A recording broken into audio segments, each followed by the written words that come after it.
ولد في أرض لا تهدأ ولا تنحني. في جبال الريف المغربي عام 1882 نشأ محمد عبد الكريم الخطابي بين قبائل الأمازيغ في زمن كانت القوى الاستعمارية تتنازع على نهب أفريقيا.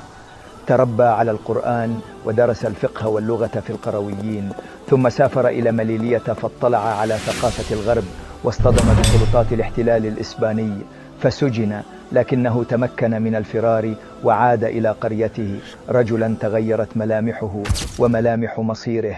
في عام 1921 اشتعلت شرارة لا تنطفئ.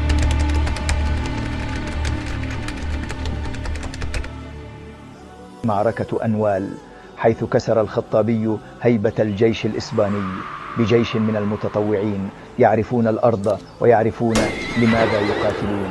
أكثر من 24,000 جندي هزموا شر هزيمة، وسيطر الخطابي على كامل منطقة الريف وأعلن جمهوريته المستقلة واتخذ من أغادير عاصمة لها.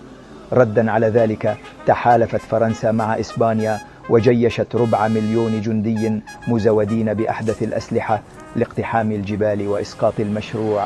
قاتل الخطابي حتى آخر رمق، لكنه أمام الفرقة والمؤامرات اضطر إلى تسليم نفسه سنة 1926، فنفي إلى جزيرة ريونيون بالمحيط الهندي. هناك قضى 21 سنة في المنفى، ثم في عام 1947 نقل على سفينة عبر قناة السويس، وهناك فر إلى مصر حيث احتضنته القاهرة، فأسس لجنة تحرير المغرب العربي وجعل من منفاه الجديد مركزا للمقاومة، والتقى برموز الكفاح الإسلامي في القرن العشرين من المفتي أمين الحسيني إلى الإمام حسن البنا.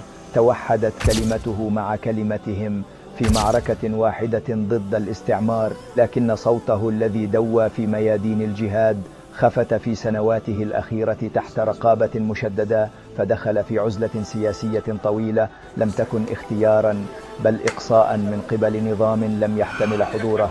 بقي الخطابي في مصر حتى وفاته عام 1963 ودفن بالقاهرة كما أوصى. لم ترفع له تماثيل ولم تصغ له أوسمة، لكن بقي اسمه شاهدا على رجل لم يساوم ولم ينكسر.